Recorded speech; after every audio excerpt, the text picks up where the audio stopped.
تو حضور کسی کی درخواست کیسے رد کریں گے؟ جو ٹوٹے ہوئے دلوں کو جوڑنے آئے ہو وہ کسی کا دل کیا توڑیں گے؟ واہ واہ بے شک تو حضور نے اس خاتون کی درخواست کو قبول کر لیا اور ارشاد فرمایا تم ممبر لگوا دو، انشاءاللہ میں ممبر پہ بیٹھ کے تقریر کروں گا۔ اب جب دوسرا جمعہ آیا تو وہ ممبر نصب ہو گیا۔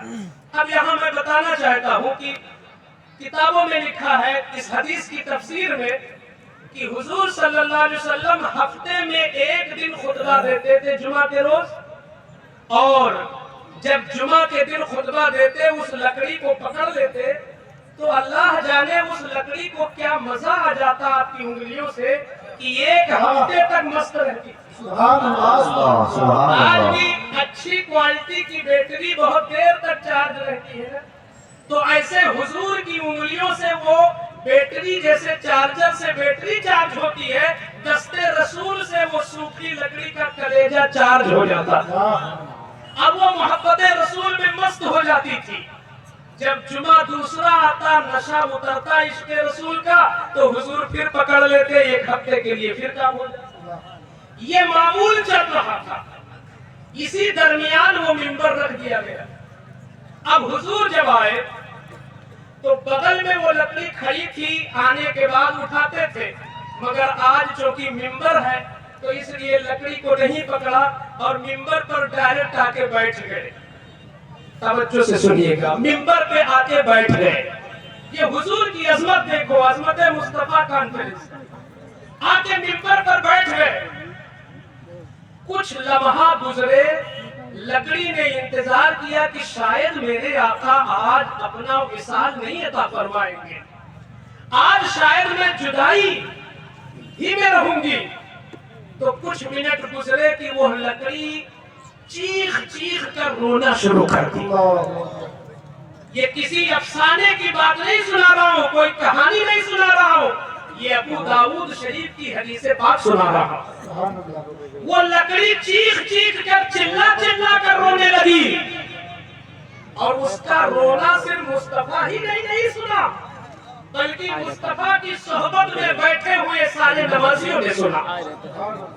حدیث کے الفاظ اس پر شاہد ہیں، فَسَمِعْنَا لِذَلِكَ الْجِزْرِ صَوْتًا كَصَوْتِ الْعِشَارِ۔ صحابہ کہتے ہیں کہ حضور کی یاد میں جب وہ لکڑی روئی اور حضور کے فراق میں جب وہ چیخنا شروع کر دی تو اس کے درد و کرب کی آواز کو ہم لوگوں نے اسی طرح سنا جیسے کہ ایک اونٹنی جس کا بچہ گم ہو جائے تو اپنے بچے کے فراق میں اونٹنی روتی ہے گلیوں میں، ایسے نبی کی جدائی میں وہ لکڑی رو رہی تھی۔ اللہ اللہ، حضور کی یاد میں لکڑی رو رہی ہے۔ کبھی سوچا اس پر آپ نے؟ آپ باہر جاتے ہو، آپ کی یاد میں بچے تو روتے ہیں، آپ کی یاد میں آپ کی اہلیہ تو دو آنسو بہا سکتی ہے، ماں تو روتی ہے، بھائی تو رو سکتا ہے، مگر اس زمین پر تنہا میرے مصطفیٰ کی عظمت ہے کہ ان کی یاد میں ایک سوکھی لکڑی بھی رو رہی ہے، ایک تنا بھی رو رہا ہے۔ اور پھر شان مصطفیٰ یہ ہے کہ اس کا رونا صرف حضور نے نہیں سنا، حضور کے صدقے میں صحابہ نے بھی سن لیا۔ کوئی ایسا حاکم گزرا، کوئی ایسا شہنشاہ جنم لیا جس کے فراق اور جدائی میں تنا بھی رو رہا ہو، یہ صرف شان مصطفیٰ ہے کہ جن کی یاد میں ایک لکڑی رو رہی ہے۔ اب اس لکڑی کے رونے کا علاج کون کرے گا؟ تم نہ کرو گے تو کرم کون کرے گا؟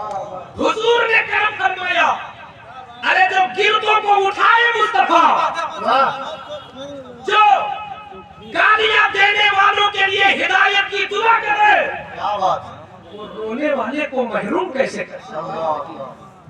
وہ بھی انہی کی یاد میں جو روئے اسے کیسے محروم کرے؟ فوراً منبر سے اتر گئے اور اترنے کے بعد اس لکڑی کو اٹھایا اور اٹھانے کے بعد اپنے سینے سے لگایا۔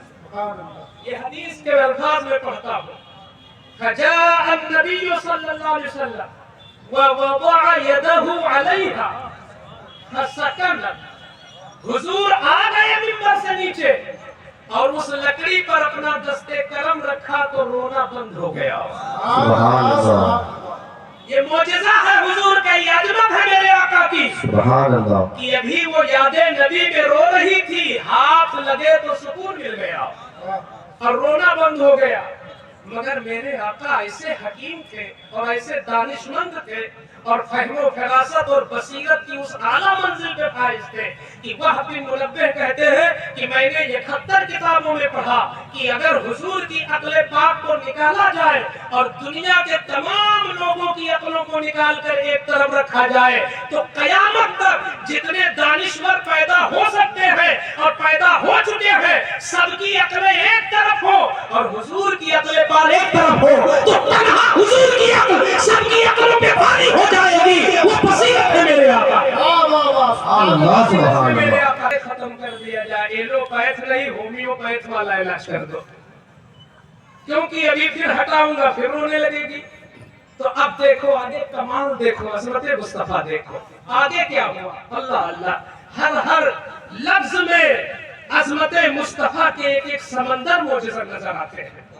آقا کریم نے اب اس لکڑی سے تخلیہ فرمایا اور اس سے پوچھا, پرسنل پوچھا, ارشاد فرمایا ان شئت اردک الی الحاجت الذی کنت فیہ.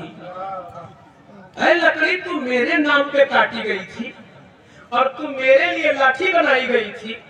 ایک زمانہ تھا کہ تو لکڑی میں, تو پیڑ میں لگی تھی, ہری تھی اور تیرے اوپر پتیاں کھلی تھی, تجھ میں پھول لگتے تھے, پھل لگتے تھے. اب تو ان چیزوں سے محروم ہو گئی, مگر چونکہ تو میرے نام پہ کٹی ہے اس لیے میں تجھے ہری کرنا جانتا ہوں.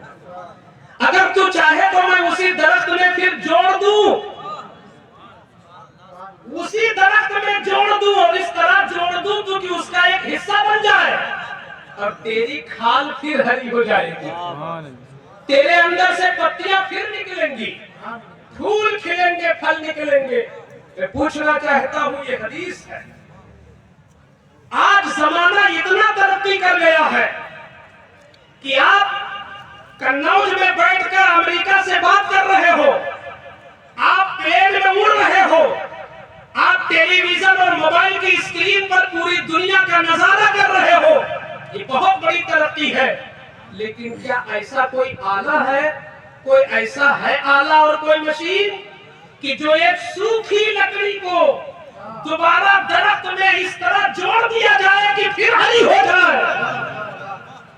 اگر یہ سوال کر لو پوری دنیا کے وکلا سے تو امریکہ کے دانشور بھی گھٹنے ٹیک دیں گے, تمام وکلائے زمانہ اپنے گھٹنے ٹیک دیں گے اور سب کو یہ ماننا پڑے گا کہ اے میرے آقا آپ کی عظمت وہ ہے کہ جب دنیا کی عظمتیں ختم ہو جاتی ہیں تو عظمت مصطفیٰ کا آغاز ہوتا ہے. سبحان اللہ, سبحان اللہ, ماشاء اللہ. دنیا اسے نہیں ہری کر سکتی مل کر, مگر تنے تنہا مصطفیٰ فرما رہے ہیں تو چاہ تو میں پھر ہری کر دوں, تیری مرضی ہو تو تجھے سابقہ زندگی پھر عطا کر دوں.